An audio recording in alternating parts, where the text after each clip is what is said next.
Hi seamstress, welcome back. Today's video promises to be a masterclass. In today's lesson, you would learn how to rotate your dart, you would learn how to manipulate your dart. Furthermore, you would learn how to use your dart to add fullness to a dress. Finally, you would learn how to rotate your dart to create a circle skirt or an A-line skirt, whatever it is you want to create. Without so much talk, let's get started. This is our front bodice block. This is CF here indicating center front. This here we have is a bust dart. We have another dart here, another one here. To rotate our dart from this side bust dart here to the shoulder area, whichever side of the tape you're working with, whether it is centimeters or inches, you then go ahead and mark the midpoint of your shoulder. Whatever your shoulder is, you divide it into two and then you go ahead and mark the midpoint. After you've done that, you then go ahead and draw a straight line from the part you have marked to the apex of the bust, which is this point.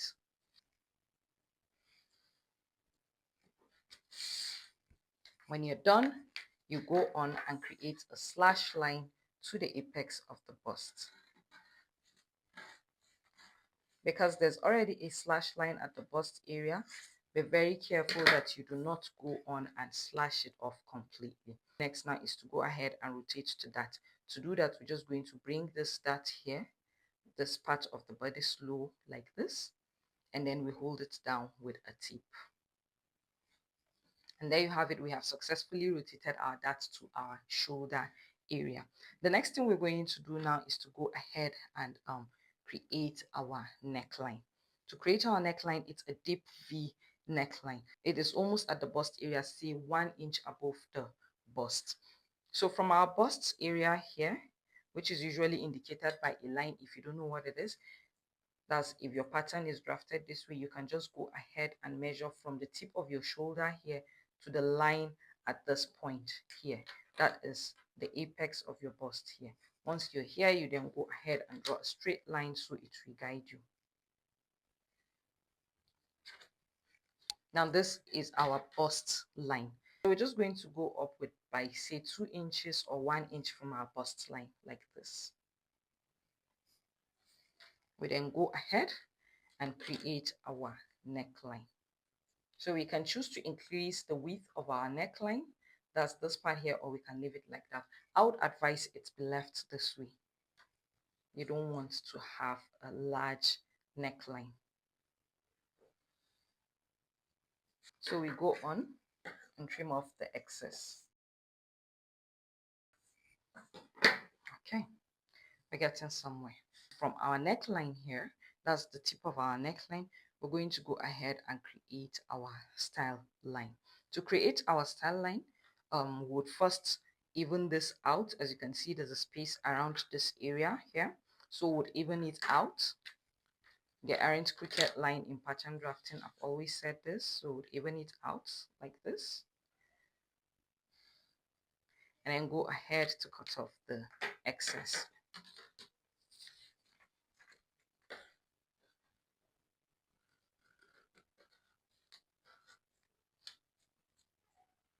In most cases, it rarely affects the waist area.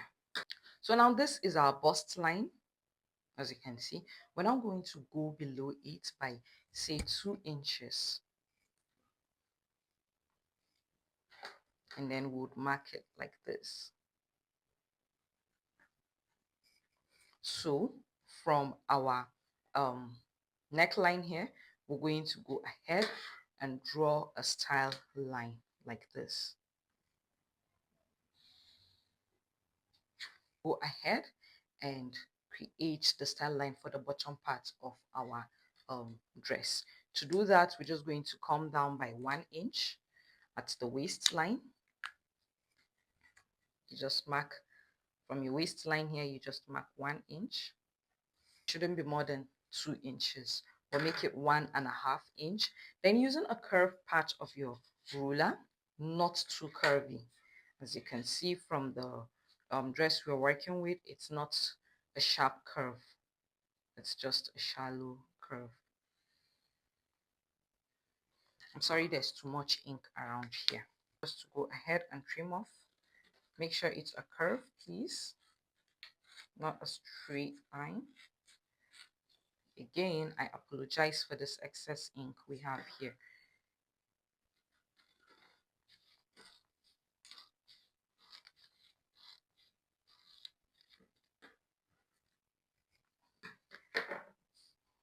As always, I'm going to go ahead and label my pattern pieces. I'm going to use a chalk, a pencil, because it's not permanent. So you'll be able to see we have 1 here, 2, and 3. We're going to work with 1, which is the upper part of the dress for now.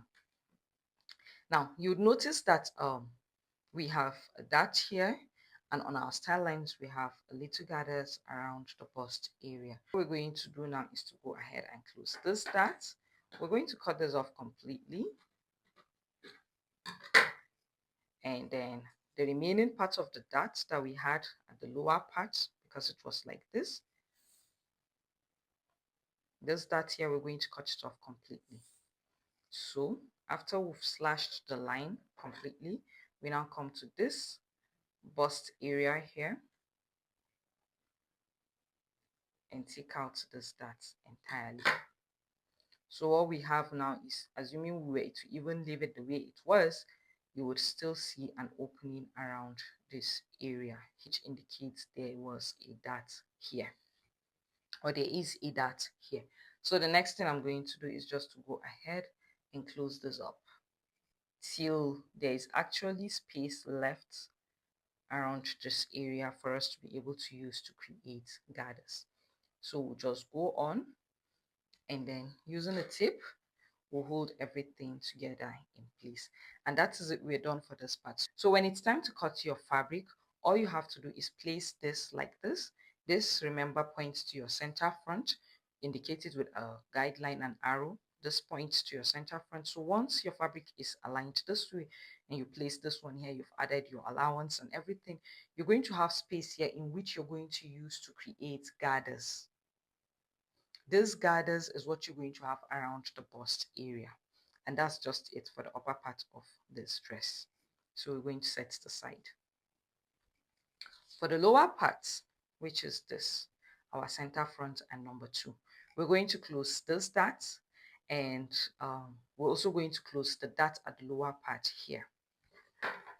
So I'm just going to go ahead and slash this line completely off. I know it's a curve. This is just so I'll be able to close this dart comfortably. So to do that, I'm going to go ahead and then slash this dart here, and then bring this one over like this. Then go ahead and hold it with a tip. But because I want it to be straight, I'm just going to bring my ruler like this. Remember, this part here is the center front. So I'm just going to go ahead and place my ruler here as a guide. So this here remains flat and straight, and it is this one that now comes ahead to join it. So I have successfully closed this dart here. What I have left now, I'm going to set this aside. What I have left is this particular dart here. So to close it, I'm going to do the exact same thing. Slash.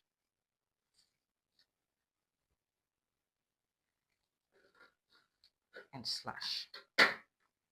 I'll then bring them together like this. But as always, this is my center front and it ought to be straight. So I'm just going to bring in my ruler back again like I just did now. Put it together like this.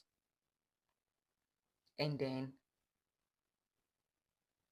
make sure that this part here is straight as well. Like this.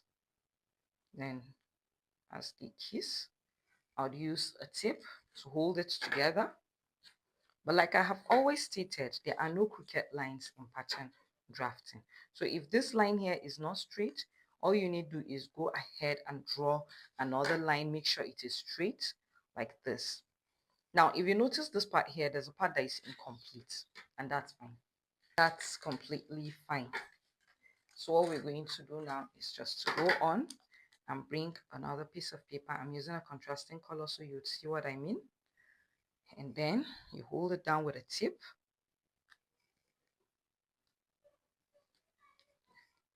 You will then go ahead and redraw this waistline such that it is no longer flat. Sorry, there's no longer a space here, and everything is going to even out. So you bring it in, and as always, you would see that there's a space here. So we go on and trim off the excess like this. And now this part here is flat. We then bring in this piece together and join it.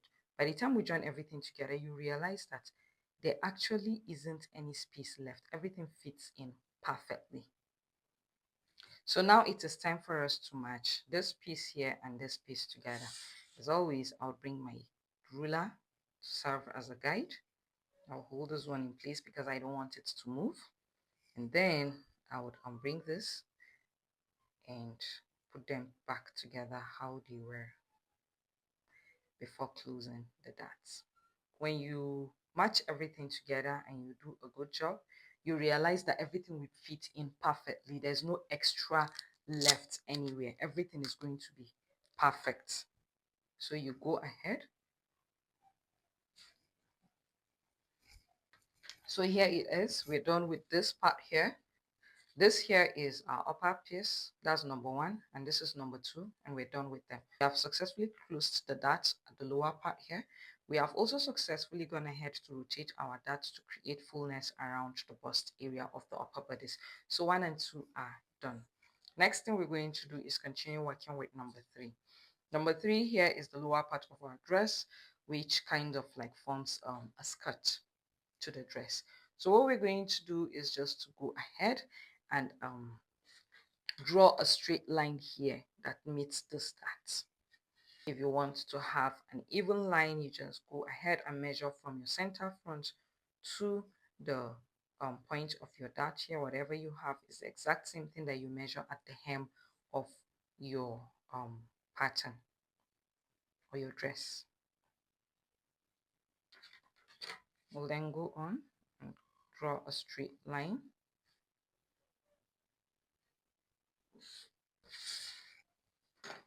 Go ahead and slash it off completely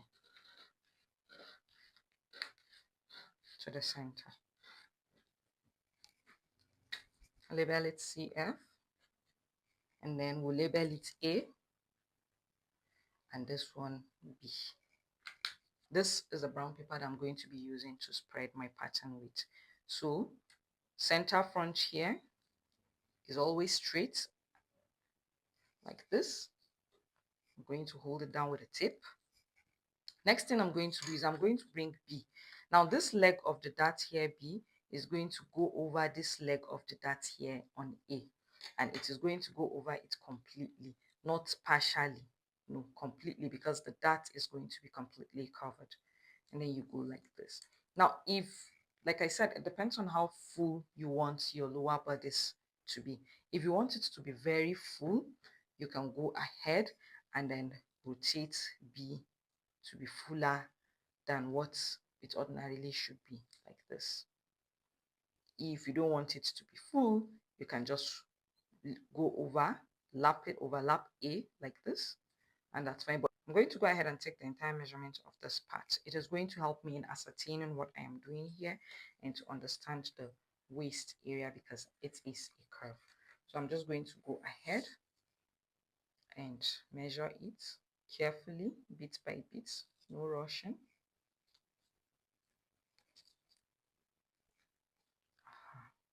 I have 7 3/4.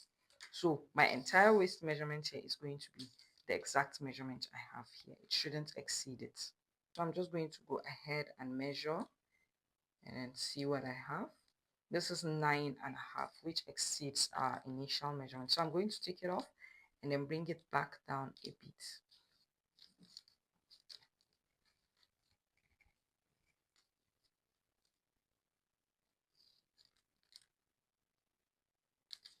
Using a curved ruler now, I'm just going to go ahead and redraw my curve.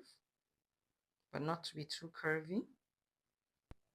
So if there's an excess around the waist area, that's no problem. Just go ahead and take it out towards the side.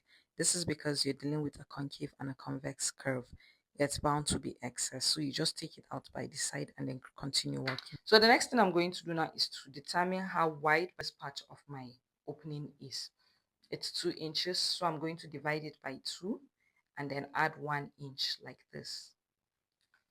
At this point, I'll bring in my ruler like this and draw a straight line from the waist area to this point.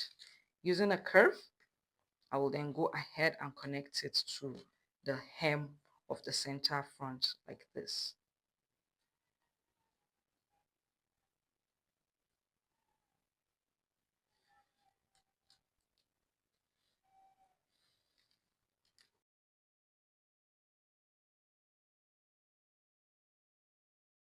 So I have gone ahead and created my skirt, and this is what we have in the end. And that's what we have for this video. See you in the next tutorial. Bye.